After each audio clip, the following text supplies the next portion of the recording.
Well बच्चों, अगर आप नीट 25 की तैयारी कर रहे हैं तो ये वीडियो आप लोग के लिए रामबाण वीडियो है। नीट 25 में फिर से कट ऑफ बहुत हाई शूट करने वाला है और इसमें आपको बायोलॉजी में 360 लाना ही पड़ेगा। अगर बायोलॉजी में 360 लाना है तो हमें एनसीईआरटी बहुत प्रॉपर्ली आनी चाहिए। नीट 24 में एनटी के ऊपर सबसे बड़ा एलिगेशन ये लगा कि पेपर जो है ना वो उस लेवल का नहीं था जिस लेवल का होना चाहिए था।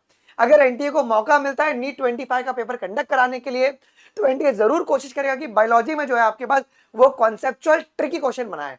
अब ट्रिकी क्वेश्चन जो है ना वो आउट ऑफ एनसीईआरटी नहीं आएगा, आपकी एनसीईआरटी की जो हिडन लाइंस है वहां से वो पूछ देंगे आपको। और न्यू एनसीईआरटी में ऐसे बहुत सारे लाइंस हैं जहां पर बच्चे निग्लेक्ट करते हैं और अभी तक कोई भी पुराने एग्जामिनेशन में भी प्रीवियस ईयर में भी ये लाइन डिस्कस नहीं किए गए हैं और इनसे चांसेस है कि आने वाले समय में आपके क्वेश्चंस बनेंगे। तो इस वीडियो में सारे हिडन लाइंस मैं कवर करूंगा, किस तरीके से हम एनसीईआरटी पढ़ेगी बायोलॉजी में हमारा 360 गारंटी आ जाए।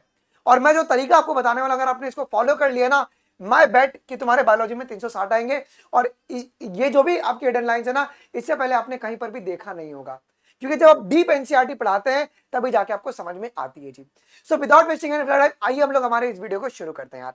सबसे पहले अगर आप देखेंगे तो लिविंग वर्ल्ड, अब ये जो चैप्टर है इससे अगर आप क्वेश्चन देखो 24 में नहीं आया है लेकिन 25 में आपका सवाल आ सकता है। यहां पे सबसे पहला जो इंपॉर्टेंट सवाल है वो ये है कि जो वर्ड सिस्टमैटिक्स है उनको कहां से डिराइव किया गया है।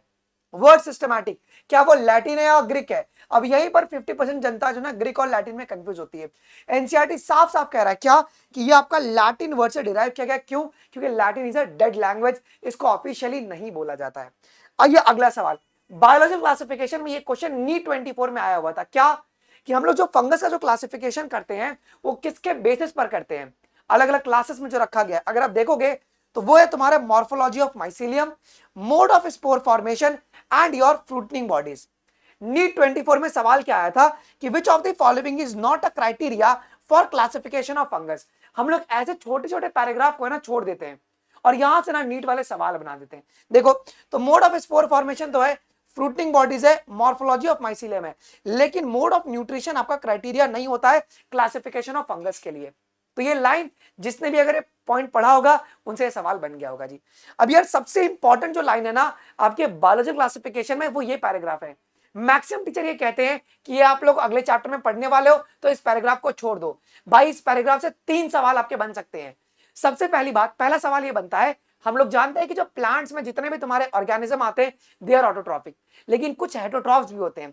अब ये हेटरोट्रॉफ्स कैसे हैं? क्या वो कंप्लीटली हेटरोट्रॉफ है या पार्शियली है? तो एनसीईआरटी की लाइन देखोगे तो वहां पे लिखा गया है कि a few member, plant kingdom में कुछ तो ऐसे मेंबर है, कुछ मेंबर है जो कि पार्शियली आपके क्या होते हैं बच्चों, आपके हेटरोट्रॉफिक होते हैं। कौन? पार्शियली। पार्शियली का मतलब क्या? वो आपके ऑटो और हेट्रो दोनों हो सकते हैं जी। अब पार्शियली हेटरोट्रॉफ्स में अगर हम देखेंगे तो यहां पर तुम्हारे पास पैरासाइटिक और तुम्हारे इंसेक्टिवोरस प्लांट आते हैं। अब यहां पर भी एक सवाल बनता है कि इंसेक्टिवोरस प्लांट के एग्जांपल कौन कौन से हैं? तो कौन कौन से हैं जी? तो ब्लेडर वॉट है और वीनस फ्लाई ट्रैप है, ये दो है। अब यहां पर एक सवाल आता है कि पैरासाइटिक प्लांट का एग्जांपल कौन है? पैरासाइटिक प्लांट बोला हूं, पैरासाइटिक फंगस नहीं बोला हूं मैं। तो पैरासाइटिक प्लांट का यहां पे जो एग्जांपल है वो कस्क्यूटा बन के आपका निकलता है बच्चों। अब यार यहां से सवाल पता कैसे बनेगा कंफ्यूज करने के लिए, वो क्वेश्चन दे देगा कि पैरासाइटिक प्लांट का एग्जांपल बताइए एंड पैरासाइटिक फंगस। अब पैरासाइटिक प्लांट तो मैंने बताया कस्क्यूटा, अब पैरासाइटिक फंगस का आप लोग मुझे कमेंट में आंसर बताएंगे। मैं तुमको एक हिंट देता हूं कि वो क्लास फाइकोमाइसाइटिस से बिलोंग करता है ना। और वो मस्टर्ड पे क्या कॉज करता है जी? व्हाइट स्पॉट कॉज करता है। मैंने हिंट दे दिया है, ट्राई करना एक बारी। तो ये parasitic fungus and parasitic plant, इनसे सवाल आपके बन सकते हैं। तो ये पैराग्राफ कितना इंपॉर्टेंट है आपके। अगला पैराग्राफ न्यू एनसीईआरटी में अपडेट किया गया है बच्चों, और यहां पर आपको कंफ्यूज नहीं होना है। आपके पास डीजे वेनोस्काई में और पास्चर में हमारी एनसीईआरटी ने भी क्लियर कट डिफाइन कर दी है क्या कि जो एमडब्ल्यू बेजर्निक है 1898 में इन्होंने कुछ एक्सपेरिमेंट परफॉर्म किया। तो उन्होंने क्या बताया कि जो हेल्दी टोबैको प्लांट है it can get infected with the diseased one. Okay, जब उनको साथ में रखा गया तो जी ठीक है। और उन्होंने, अब तुम्हारी एनसीईआरटी कह रही है he name the pathogen okay virus. तो सवाल आ सकता है कि किस साइंटिस्ट ने ओके अब पैथोजन ये टर्म को आपके पास नेमिंग किया था? तो एमडब्ल्यू बेजर्निक 1898 में। और उन्होंने क्वांटिकम वाइवम फ्लूइडम के बारे में बात किया था। इसका मतलब होता है इनफेक्शियस लिविंग फ्लूइड। कितनी इंपॉर्टेंट लाइन आ गई। तो ये आपकी अपडेटेड एनसीईआरटी में दी हुई है, तो आप लोगों से हाथ जोड़ के विनती है न्यू एनसीईआरटी ले लो, बिकॉज पुरानी एनसीईआरटी में जो है वो डीजे वेनोस्काई लिखा गया है।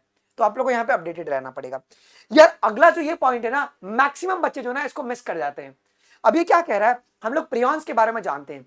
प्रियॉन्स तुम्हारे पास एक्चुअली क्या होता है बच्चों, it consist of the abnormally folded protein. और हम लोग जानते हैं कि आपके पास काव में भी होता है और हमारे ह्यूमंस में भी होता है, लेकिन ये एनालॉगस है या होमोलोगस है? तो अगर आप बड़े गौर से देखो तो आपकी एनसीईआरटी साफ साफ कह रही है कि इट इज एनालॉगस। आपके स्टेटमेंट में ये क्वेश्चन आ सकता है कि जो तुम्हारा मैड काउ डिजीज है it is a homologous to the CR Jakob disease in the human. No no no no no sir, it is analogous. Analogous का मतलब क्या होता है सर? फंक्शन तो सेम होगा। फंक्शन क्या है कि न्यूरोलॉजिकल डिसऑर्डर कॉज करेगा, लेकिन स्ट्रक्चर आपके अलग अलग होंगे। स्ट्रक्चर का मतलब क्या? जो प्रोटीन की जो स्ट्रक्चर होगी, जो एबनॉर्मल आपके प्रोटीन्स अलग अलग हो सकते हैं, याद रखना आपको वो एनालॉगस है। ठीक है, तो ये एनसीईआरटी जब आप डिटेल में पढ़ोगे तभी आपको समझ में आएगा जी। अब यार बायोलॉजिकल क्लासिफिकेशन में देखो एक ही चैप्टर में कितने सारे पॉइंट निकल रहे हैं। अभी तो पीवाईक्यूज भी रह चुका है कि वो कौन सा किंगडम है जिसमें लूज टिश्यू आपको देखने को मिलता है, तो वो एक ही किंगडम है, वो है तुम्हारे पास किंगडम फंगस। ठीक है, एक और एक सवाल, ये तो एक आपका आ चुका है आपके इसके अंदर से।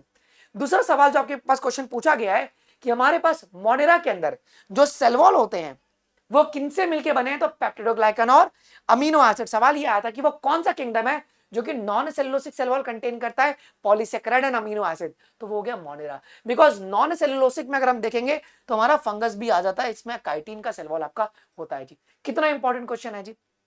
आइए यार, प्लांट किंगडम में ये बहुत इंपॉर्टेंट, मैक्सिमम बच्चों का इस पर ध्यान ही नहीं गया होगा, है ना। अगर आप लोग पढ़ोगे नेचुरल सिस्टम ऑफ क्लासिफिकेशन जिसको बेंथम एंड हुकर ने दिया था, तो वहां पे एक लाइन लिखा है तुम्हारी एनसीईआरटी में पेज नंबर 2 पर, ओके, 3rd लाइन है क्या कि सच क्लासिफिकेशन, कौन सी classification? Natural classification for the flowering plant. For the flowering plant किसके लिए दिया गया नेचुरल क्लासिफिकेशन? फ्लावरिंग प्लांट के लिए दिया गया। बिकॉज फ्लावरिंग प्लांट क्या होता है? एंजियोस्पर्म, और एंजियोस्पर्म में नंबर ऑफ प्लांट्स बहुत ज्यादा है, इतने ज्यादा है कि जिसकी वजह से क्लासिफिकेशन की जरूरत पड़ गई थी। कौन सी? Natural classification.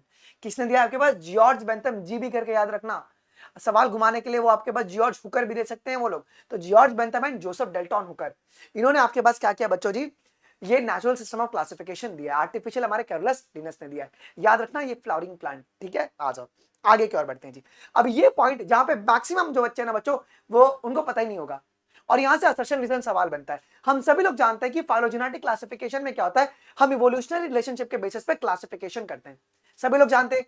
अब ये क्लासिफिकेशन सिस्टम जो है ना एक अजम्पशन पे बना हुआ है।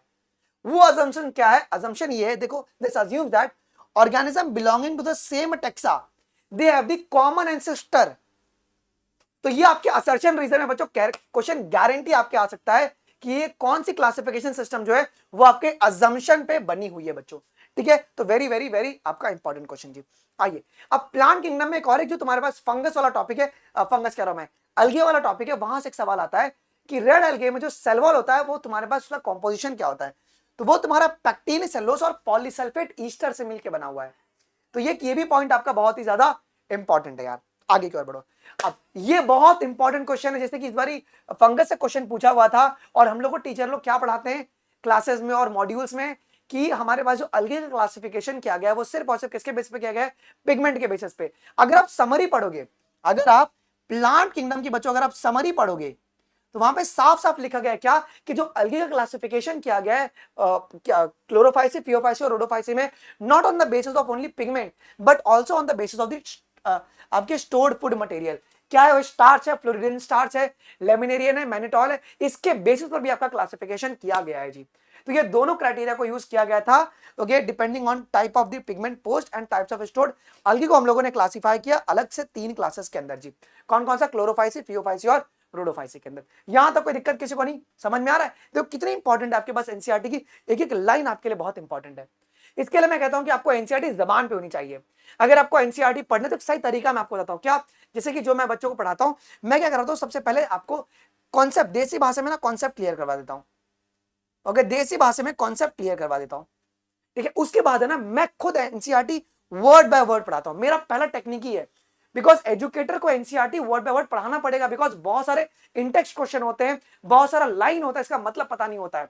हम लोग क्या करते हैं, बैठ के नोट्स बना लेते हैं और घर पे निकल लेते हैं। नहीं, तुम जिस भी टीचर से पढ़ रहे हो उनको बोलो कि सर हमें एनसीईआरटी आप खुद से पढ़ाइए, क्योंकि बहुत सारी लाइंस हमें पता नहीं होती है। और 25 के अंदर यही होने वाला है, कॉन्सेप्चुअल और ट्रिकी पेपर आपका आएगा।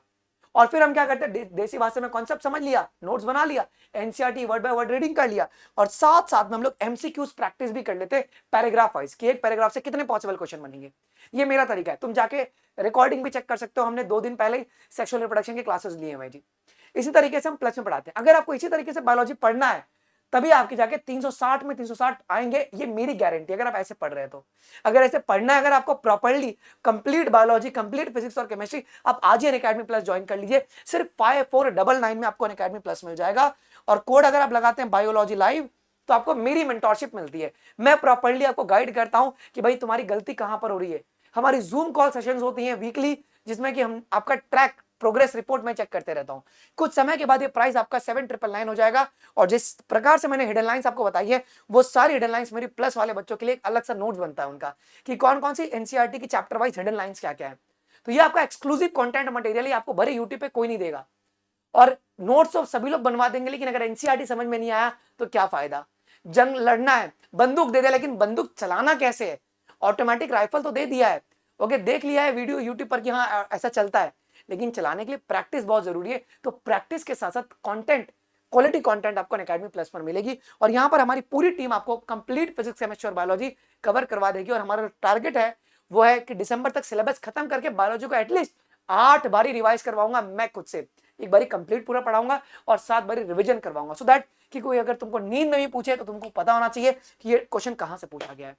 आई होप कि ये वीडियो आपको इन्फॉर्मेटिव लगा होगा। आप लोग आज ही अनअकैडमी प्लस ले लीजिए और मुझे स्क्रीनशॉट भेजेंगे अनमोल शर्मा 12385@gmail.com पे, सो दैट कि मैं आपको मेरे मेंटरशिप ग्रुप में ऐड कर दूं। डिस्क्रिप्शन बॉक्स में लिंक दिया हुआ है, तुम डायरेक्टली परचेस करके आप मुझे मेल कर दो। ठीक है, मिलते हैं अगले वीडियोस में। अभी के लिए बस इतना ही। थैंक यू, जय हिंद, बाय बाय। और भी तुम्हारे डेडलाइन जो है वो बहुत कम समय में आपको इसी चैनल पे देने वाला हूँ। Okay, bye bye.